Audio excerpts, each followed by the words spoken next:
And what's going on? It's another version of the A Game. I'm Rob Akampora, safely in my apartment, socially distancing from New Jersey. Meanwhile, on the other coast, safely socially distancing from Los Angeles, and a woman who I haven't seen in at least, a year? Two? What are we talking, two now? I think it's two. Yeah, we were in Red Bank. I know, it was the Highlands last year. Last year for the reading. Yes. That's where we were.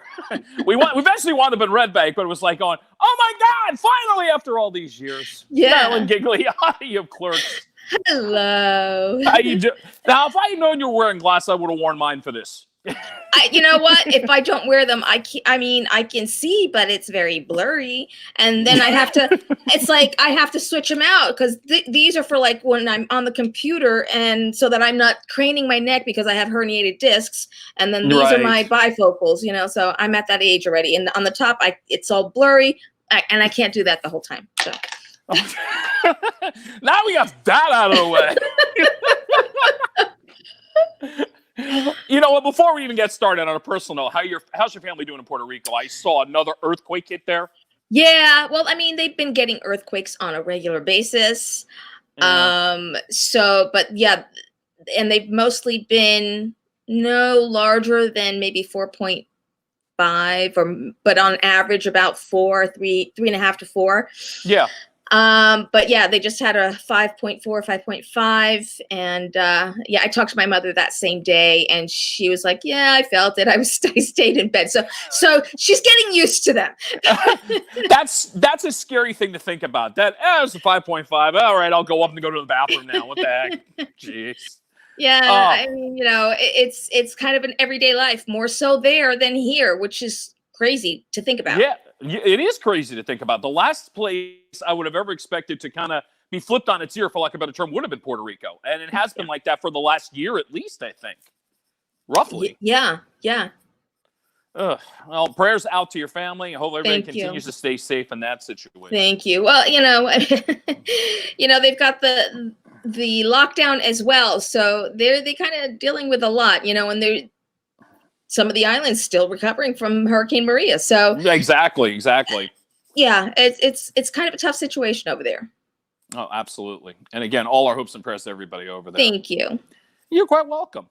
Obviously, Marilyn and I met many, many years ago. Christian, give the Clerks banner a chance to be posted here, because let's go back to 1994. The poster that launched it all, so to speak.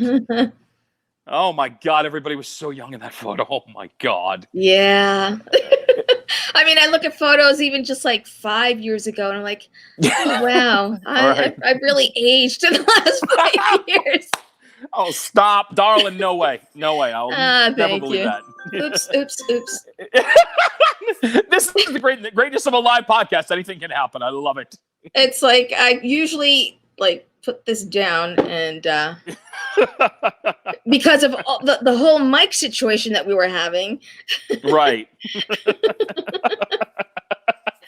I want to go back to our beginning, because when Clerks was coming out, you actually did one of your first interviews with me, which which is crazy. Now, Christian, there is a photo of a house. There's a reason we're going to put this up here, because I can only imagine as you're pulling up to this place, this is where I worked out of in 1994. This is my God. FM 106.3 WHTG. I can only imagine your reaction, because I know you heard of the station. You're pulling up there, you're seeing that and going, what the heck is going on here? Honestly, I don't even remember the exterior. I just remember inside the small little studio that we were in. I don't remember the exterior so much. And I believe that we all kind of drove in together. Yeah, you and Brian came together, definitely. Yeah, okay. Yeah, it was one. I had you and Brian, and then Matt Pinfield, our afternoon guy, later on had Jeff Anderson and Lisa Spooner, God rest her soul. Oh, gosh. Really? Jeff wasn't there? Jeff was not there. He came later. It was like groups of two. You guys collided in the small lobby there at one point. Okay. But at one point, and then I'm thinking back on, why didn't somebody take a photo of this? I had all four people there. Holy crap. Can be selling it on eBay. Think about afterwards. Isn't it crazy? Of course it is. But here we are. This should have been, in a weird way, the celebration of celebrations. 25 years of Clerks, and just seems like every time this is about to take a step toward really getting it going, something's happened to kind of go, nope, we're going to go the other way. The pandemic being one of them. Well, yeah, that's what it feels like for me anyway, Yeah. because when Clerks 3 was supposed to get started and I was over at WonderCon, gosh, I don't even remember what year that was. And on the phone with my attorney, it's like, hey, can you, find out what's kind of going on? And I'd already had like one day of WonderCon. And so now we were getting into like Saturday, the really big day. And it's like, I've been telling people already about, oh yeah, we're going to start really soon on Clerks 3. And then it was like, Exactly. Oh. But I totally understand why it didn't happen and all those things there, but very super happy that it's, back on track. Yeah, absolutely. And I know, Kevin, when you came back to Jersey to do the reading, and I should emphasize, there was a reading in Highlands for a script that was supposed to be Clerks 3. Now, that script is not happening. There is another script that Kevin's working on, but you're definitely coming back to Clerks 3 for whatever this is going to be. Correct. Okay. Yeah, he did give me that green light at LA Comic-Con in October when we were there at the Legion M booth. And Brian was there as well. And, even at the reading, Kevin kind of, it was asked of Kevin. It's like, so will Marilyn be in Clerks 3? Right. And, he did kind of say and mention something to the effect of yes, but I'll admit I took it with a grain of salt. Okay. That's honest. It's like, honestly, it's, after 23 years here in LA and everybody tells you, it's like, oh, I'm definitely going to use you in my next film and all that kind of stuff. And it never comes to fruition. You kind of have to take things with a grain of salt. Yeah. But being that during the Legion M promotional thing that we had going on at the booth, and Kevin had Brian and myself come up with Jason to do some photo ops after they did what they needed to do for the reboot, and that's pretty much when he confirmed it. When he's like, everybody hold up 3 fingers, and stupid me is like, thinking that he's talking to everybody who's taking photos of us. And then I realized, oh, no, that's us.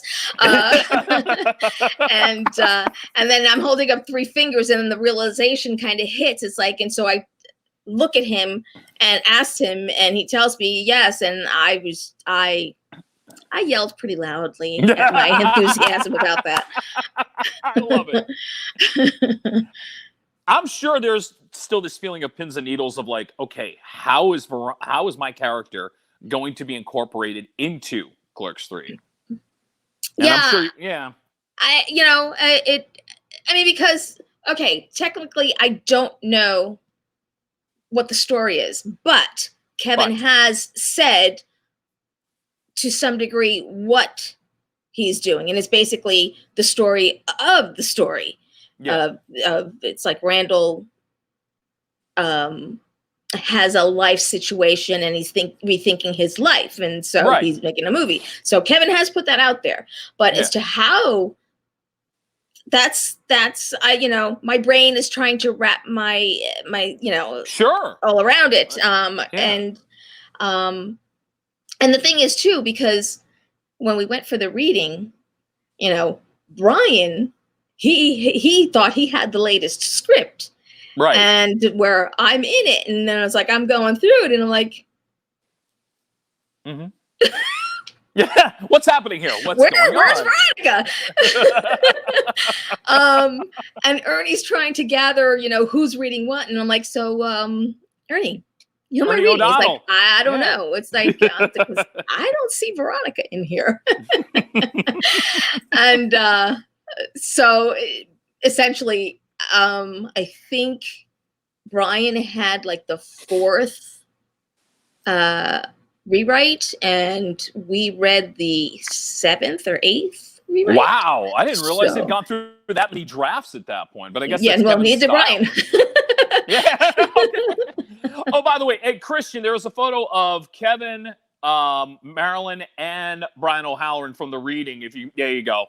That was a good night in Highlands. I mean, it was, he was doing a bit of a Q&A at the end, but it seemed like everybody was having fun doing the reading. But at the same token, there still had to be that vibe of, okay, this is an interesting take on it, but this is not going to be, as it turns out, it's not where Clerks 3 is going to be. Right. And in a weird way, it benefits you. In a weird way, I think it's going to be a better story, knowing that he's incorporating some of the stuff that's really happened to him into the characters. Yeah. So I think there's going to be even more anticipation for the movie when it hits the ground running. Yeah, absolutely. I mean, not to say though that, because that was a really good script. I mean, considering I wasn't in it, but still, it's like I thought it was a really great script. It really was. And it kind of put Kevin's writing in a different category. Yeah. And it's a shame though that on the down ending that it had, but right. But I mean, I love the script, and so hopefully, this one will be just as equally good, if not better. Absolutely. We're all going to be looking forward to that when it gets to production. Marilyn Ghigliotti, my guest on the A Game. We go back to the very beginnings, Clerks, to where we are now. And it's interesting. I was posting something on Facebook, and you kind of made a comment with me. And I swear, this is just how YouTube I posted a part of the film. And obviously YouTube. Oh, yeah. Yeah. Okay, Christian, put the photo of her and Brian in lip lock. There you go. I'm like going, what are the odds of just that one stopping right there and kind of going, well, that's exactly what YouTube decides to go and say, here, we're going to promote the link with that. Yeah. Yeah, I didn't even realize that it was actually a link to a scene. I just kind of saw the photo and I thought that that's the photo that you had picked. And until you mentioned that, it's like, oh, but that's from YouTube. Oh, okay, it is from YouTube. It's like, I didn't even realize. Marilyn, and nobody knew any better. If I had put that up there, I'd be like going, Brian, I swear I'm not causing problems at home. I swear. I know is... Yeah, it wouldn't cause problems. Yeah, no, I know it won't. No, like, please. It's like I love them both, and they're great. Yeah, it's mutual. Yeah, there's so much love. And if O'Halloran's not watching, I'll smack him later. That's another story. But you look back. I mean, what you've been doing over the last couple of years is making the appearances at the cons, and obviously everybody wants to talk about Clerks. That's where your fan base is going. Right. And the two scenes obviously stand out. Obviously, the lasagna scene and. Let's go there. Here's 37. Yes. The number will live in infamy in your life. It will. Does it become something where you look at it and say, you know what, I'm lucky I have that and I can really have fun with it? Because I can tell you do have a sense of humor about this. There was a post in your... Yeah, obviously. But you're willing to play along. You're kind of like, you could be like, haha, but you embrace it. Like, there was this guy who put something on your Facebook page. Christian, it's written out. So give me the written out one. I'll read it so this way everybody can see it. Hey, happy Clerks Day to me. Up to and including today, I'm 37, and this year should try not to suck any more dick. I mean, it's got a point. Some guy turned 37, and you were just kind of like, you laughed at that, and I sat there and went, it's creative. I'll say that. Well, the thing is, too, for me, because I took... I took one of the scenes where it's talking about that, and I memed it. And so anybody that I know, when because Facebook will tell you whose birthday it is on your friends list. Right. And sometimes, not always, it depends on the person who is willing to allow to have Facebook mention how old they're going to be. Right. And if I do see that they're 37, then I will send them that meme as a happy birthday, because the one thing that I do also try to do is to go through that list every morning. I forget sometimes to wish everybody a happy birthday. That's really cool. Not many people are going to take the time to do that. I think it's amazing that you do that. I think it's important, to be honest. I've had moments where family members have forgotten my birthday. So, ouch! That's inexcusable. I mean, I understand. It's life. It's life. Yeah. Shit gets in the way and all that kind of stuff. But I hopefully can brighten someone's day with that happy birthday wish in whatever format, and especially if they don't have family members anymore, or their family forgot. Like, so yeah, I like to do that. It's good stuff. It's definitely good stuff. You recently did Jay and Silent Bob reboot and made the appearance in that. When you went down, now you were shooting in New Orleans when that was happening. Yeah. I mean, you go down there. It was probably what, about a 1-day shoot. You do your thing, and did you get to see at least some of the celebrities that were coming through there and kind of going, "Oh, so this is who Kevin's got in the cameo department"? Got to see. There were a few. Because basically the whole day was spent in this one room, as if there were a Q&A going on, or Kevin's scenes and stuff like that. So it was all spent in that one room. So whoever had scenes up on the stage as if they were doing a Q&A or something like that, that's who I got to see.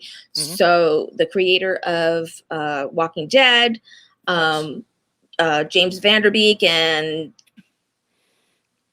Apple Pie Guy. Good memory. Like, oops. Jason Biggs. By the way, you're talking about Jason Biggs. Yes. I'm terrible with names, so excuse me, guys. It's could you put that introduction? I forget my name sometimes. But imagine that introduction. Apple Pie Guy, Miss 37. Miss 37, Apple Pie Guy. Yes. And there were quite a few. There were a few others. I just can't remember. Well, obviously the comic book guys. I should mention, by the way, by the comic book guys, this podcast going through a shared universe owned by Ming Chen. So bravo, Ming. Thank you for allowing me to spend some time in your universe. So I'm slightly now in the View Askew family. Slightly. Finally. Well, yes, exactly. I finally made the club. There you go. And you were in the club anyway, you know? Yeah, thank you. You're so kind. Oh, by the way, Marilyn has been great about promoting. And that's the one thing I do notice on your social media. You will promote a lot of stuff, and you got a promotion right now. Christian, I think it's got the May 15th tag on this. So this is the promotion for Jay and Silent Bob. There is something, if you want to order something, there is a code, Veronica15, that you can use now till May 15th, 15% discount. So that's on the Jay and Silent Bob stuff, right? For the reboot. That's, over on the Legion M site. And you can get the link. I do have it posted on my fan page, as well as if you go to Instagram, Linktree, there's a link in there. Very good. Very good. Definitely wanted to get that in there because, I mean, that's one thing I do notice that you do promote really well. So it's like when you have something out there. I try. Oh, no. Hey, look, I'm learning this as much as anybody else. It is about self-promoting in a lot of levels. And it's not egotistical. It's a matter of, hey, look, we're trying to get what we got to get out there. And if we can help something else out, like, hey, here's some Jay and Silent Bob reboot stuff. Here, use this promo code. You're going to save some money on top of it. Hey, that's a win-win for everybody. And it's not just on the reboot items. It's anything in the Legion M store. Oh, wow. That's really cool. So, I mean, and I know there's a lot of stuff in that store, so they could really clean up. So, remember, Veronica15, that is the promo code to take advantage of. Absolutely. Thank you. Marilyn Ghigliotti here on the A Game. I want to talk about you because you actually have a movie that was coming out. I don't know if it's still coming out. Thursday the 12th is a horror film that has Todd Bridges, former child star. Yes. So in a weird way, it's like you got to have a movie coming out. And it's not like it's going to be like the traditional, it's going to the theaters because we can't go to the theaters. So what happened? And there's the poster. Thank you, Christian, for getting that up there. And it looks like a comedy horror type of film. But where are people going to be able to see this? It was going to be doing a tour kind of the way that Kevin did Reboot. So I think when this whole situation ends is when he'll probably start doing the promotional tours, so to speak. Right. But yeah, I'm not aware of the details yet. Okay. I think Kevin stumbled upon something really good with that because I noticed even though he didn't make a ton of money, he still made $5-6 million on the film, but doing it that way brought an interesting new experience to a film. And it seems that this could be a new avenue. Would you agree this could be really a new way to experience a film, meet some of the stars, and have some fun with it?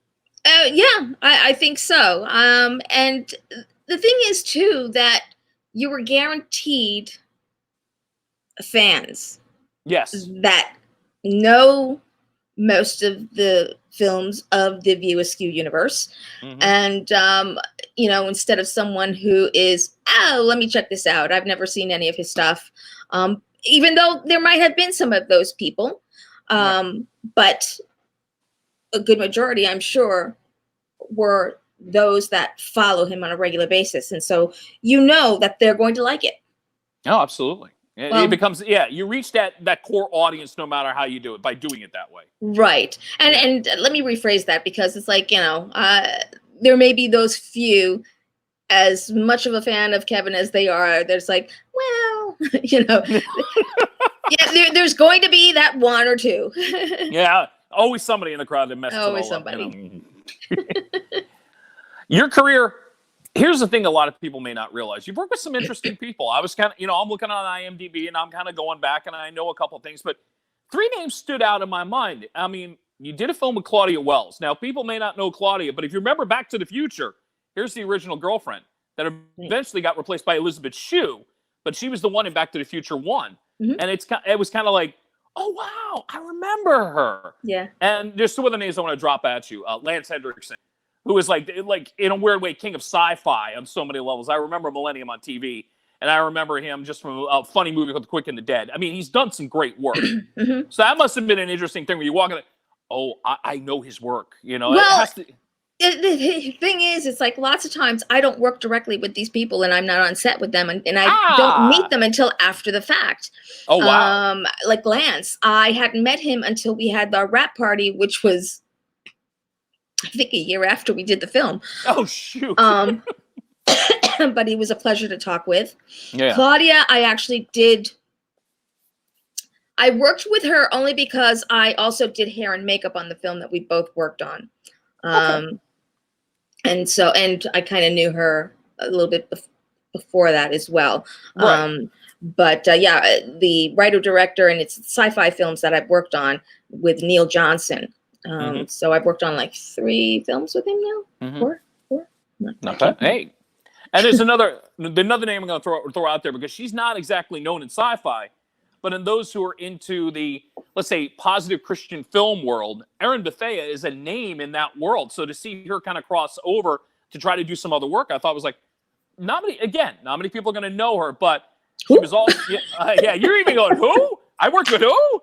Well, this is where the wealth of useless information comes in. If I ever get on Jeopardy, I can win. She starred opposite, oh God, now I got to remember his name from Growing Pains. In the movie Fireproof, who is Erin Bethea? Kirk Cameron. There you go. Which at one point was the highest-grossing Christian film ever in the history of box office. And in what film did I work? I'm looking at my IMDb as well. Yes, yeah. I forget which sci-fi film you were doing at that point. I just remember taking note of that. I was like, ooh, how about that? Yeah, no, and now you're kind of going, which one? Well, the other thing is, like, as I mentioned, I'm terrible with names. Right. So, but if I see them, 8 out of 10 times I may remember.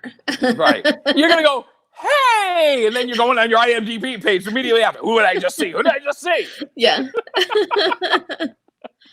Yeah. Having fun with Marilyn Ghigliotti here on the A Game. Okay, I do a segment that I wrap up with called Random Shots. So to you, I salute a toast to you, and we'll get this started. Okay. Oh, there we go. Cafe Patron tonight. Random questions. This is called I Know You Too Well, and I've been spying on your Facebook. But then again, you've known that for years. So these questions, okay, they're gonna come from all over the place. Let's see where I can come up. I came up with 5 interesting ones. Let's see what we got here. Okay. Obviously, from Clerks, you're known for the lasagna. So where's the best lasagna you ever had? Well, it's my mom's, I guess, or my own, because I don't know. I might have had in a restaurant once or twice, but honestly, probably not, because I'm like the picky eater, right? Kind of sometimes worse than a 5-year-old, and I don't like ricotta. So this is a true Italian woman. She says it the right way. Ricotta. Oh, you okay. I know you're a mixed bag, but again, the Italian in you comes out because you know how to say the word ricotta properly. Well, I think it's also the person in me that It's like that's how they pronounce it. So that's how I'm Right. gonna say it.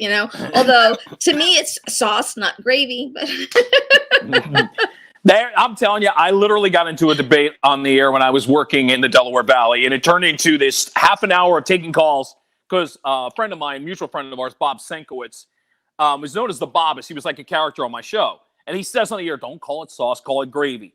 Half an hour of calls debating between sauce versus gravy. yeah. You want to know start? what? Yeah, Who go cares? ahead. Well, moving right along to our next food question, because I saw on your Facebook page you were doing a video doing some quarantine cooking, which I found very entertaining. But what is your favorite thing you like to cook? Oh my God.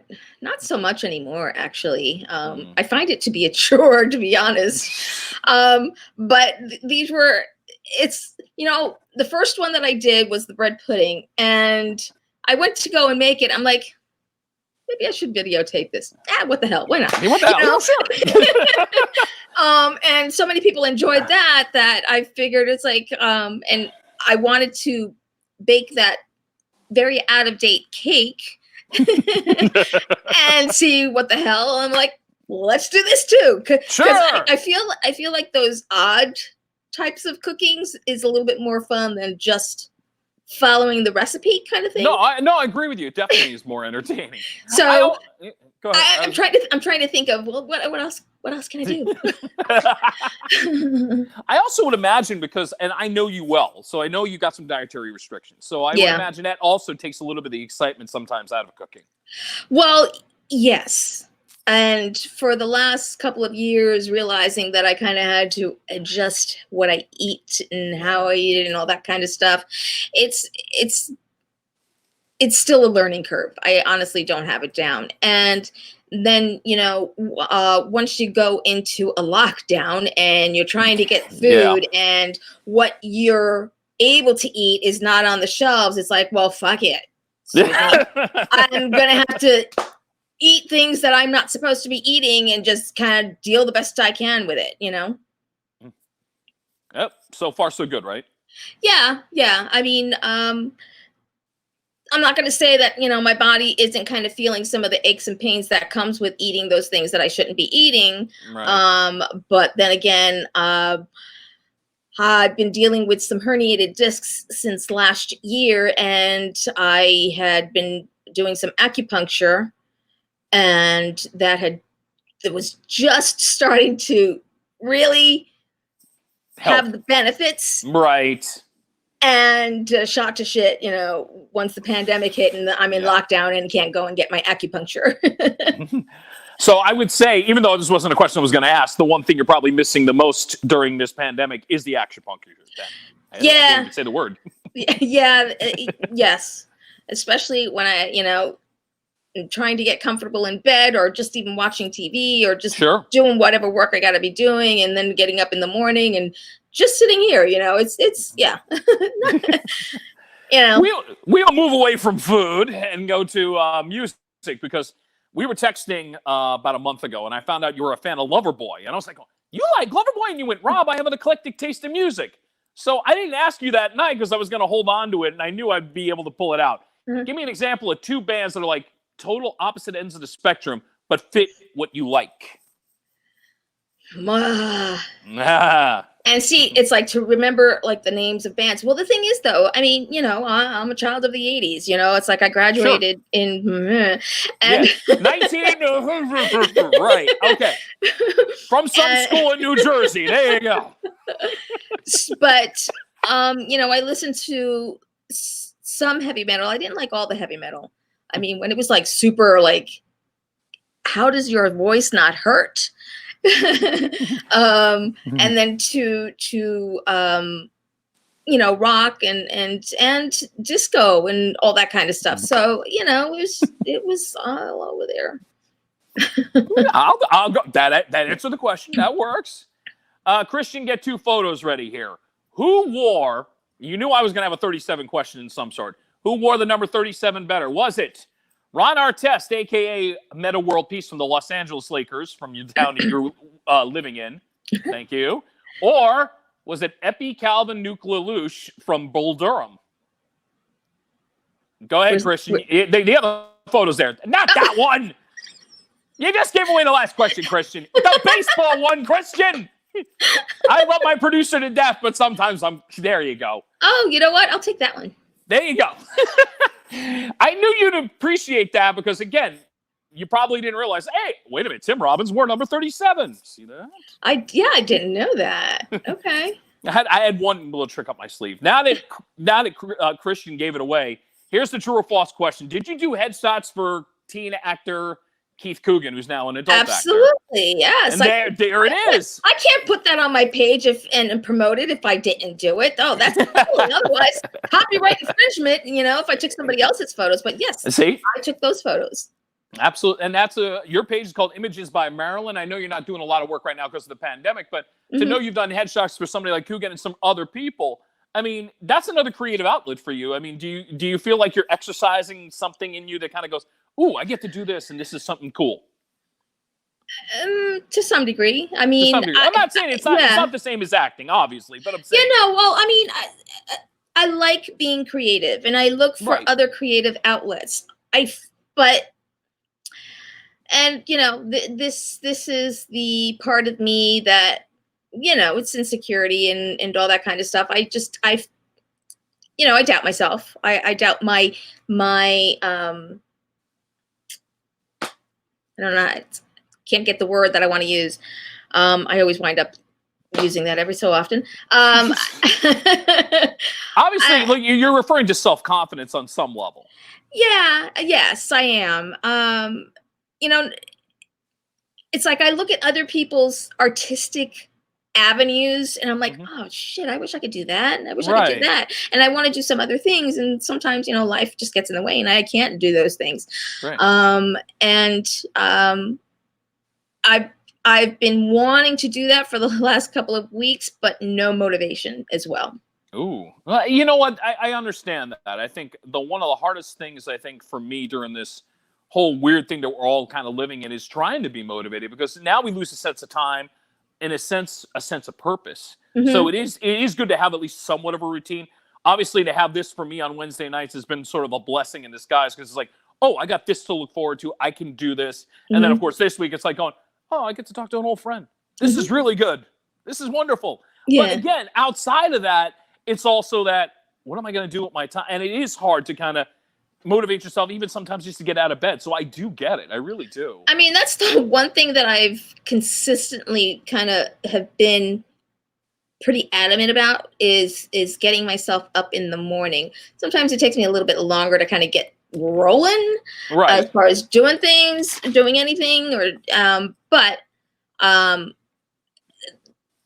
the flip side to that is that I've not really been sleeping all that well. The first week or two, it's like it was great.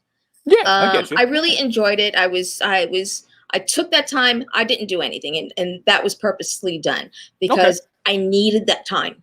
I needed to refresh myself. Yeah, reboot the mechanism, so to speak. Yeah. But at some point, I went to my endocrinologist and she lowered my thyroid medication. And I'm wondering if that's screwing with my sleeping as well, because I can't fall asleep until 2-3 o'clock in the morning. And then I'm up at 7. Like it was nothing. You're wide awake. Just bang. Pretty much. Ooh. So, I'm somebody who did live on 4 or 5 hours sleep. And I will say doing a morning show will do that. It's not like it's an automatic thing. But it's like your body does get, in the weirdest way, used to certain things you never thought it would get used to. Right. Yeah. Ugh.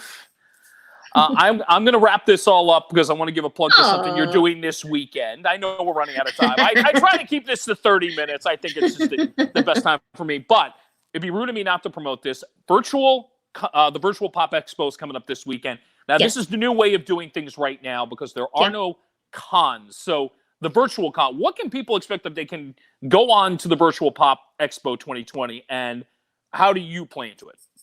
Well, so Claire, she is part of Legion M and we've gotten to know her very well since Reboot.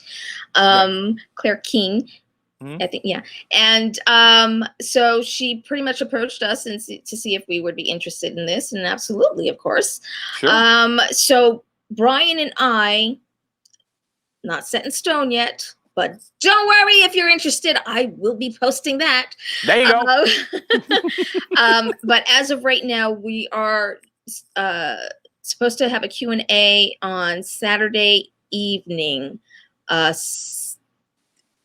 tentatively 6 o'clock Pacific Standard Time to 9 o'clock Eastern Standard Time. And in between, you figure it out. There you go. Yeah, exactly. But again, not set in stone. Will probably be, it's right now, it's like we've just got that window of time on Saturday at the end of the convention. It's kind of like but they're going to be doing Q&As with other people. They're going to have a costume contest or cosplay contest, I should say. Oh, wow. I forgot when that is exactly, but check out Virtual Pop Expo and you'll get all the information. Very cool. If they want to follow you, your fan page is on Facebook. They can also follow you on Instagram. Oh, no. There you are. So yes, on Instagram, Marilyn Ghigliotti. And I apologize for the reboot that just happened there. I think we lost Marilyn and we lost myself there for a second. And we are back. This is the great thing about technology, when things happen that we least expect. But we're back, and now we can wrap it up properly. So I feel better, because I was like, that's not the way to go out. So I apologize for that. Okay, so to wrap this whole thing. On Instagram, here's what we got. You can follow Marilyn Ghigliotti on our fan page on Facebook. You can follow her on Instagram. And, of course, when we're back into the con circuit, we will see her live again. And I look forward to getting you on the East Coast because, yeah, I need my Marilyn Ghigliotti fix. I'm sorry. I need it. Well, I'm looking forward to seeing you again as well. But, yes, Marilyn Ghigliotti across the board, and as well as that Clerks girl on Twitter. Thank you so much for doing this. I appreciate it. Of course, absolutely. Marilyn Ghigliotti. That's a wrap for the A game. We'll be back next Wednesday night. You take care of yourself. Thank you again, Marilyn. Thank you. Bye.